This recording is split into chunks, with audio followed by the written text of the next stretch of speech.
প্ৰত্যেকৰে মুখত এমুকুৰা হাঁহি, কাৰণ স্বনিৰ্ভৰশীল এওঁলোকৰ প্ৰত্যেকেই।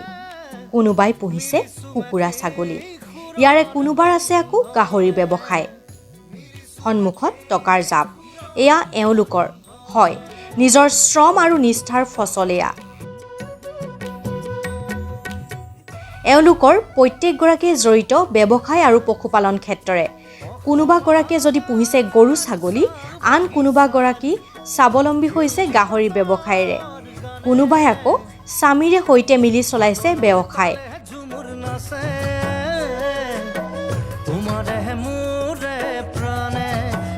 মুঠতে পাকঘৰৰ চাৰিবেৰৰ মাজতে আবদ্ধ হৈ নাথাকি এওঁলোকে হাতে কামে লাগি প্ৰতিষ্ঠা লাভ কৰিছে আৰু মূৰ দাঙি চলিছে সমাজত।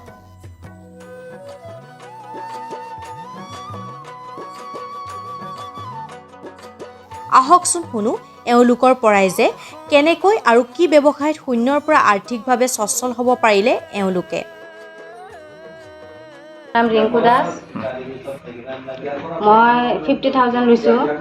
এতিয়া প্ৰথমতে 35 লৈছিলোঁ। এতিয়া মই বন্ধন বেংকত ভালে সুবিধা হৈছে। আগতে আমাৰ অৱস্থা বেয়াই আছিল, কিন্তু এতিয়া আমি এইটো সুবিধা পাওঁতে আমাৰ বহুত সুবিধা হৈছে। কি কৰিছে এই টকাৰে? কি কৰিছে? এইটো আমি হেৰি কৰিছোঁ, আমি বৰ্তমান গাহৰি গৰু এইবিলাক কিনিছোঁ মই।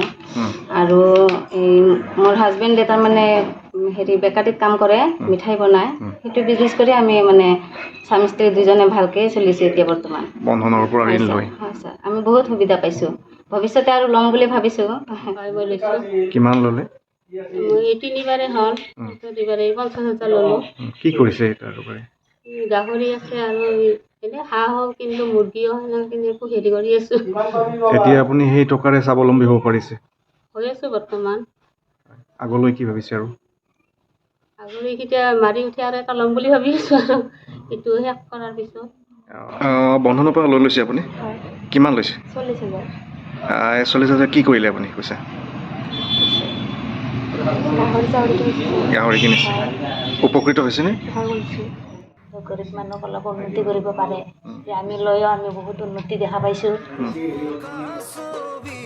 সমাজ, শিক্ষা সকলো দিশতে দশক দশক ধৰি সেৱা আগবঢ়াই থকা বন্ধনৰ মহিলা সবলীকৰণৰ এওঁলোক দৃষ্টান্ত। এনে মহিলা আৰু বহু আছে কামৰূপৰ হেকৰাৰ চন্দ্ৰমা গোটৰ এইসকল মহিলাৰ এই কাহিনীয়ে প্ৰেৰণা দিয়ক সমাজৰ আন মহিলাকো।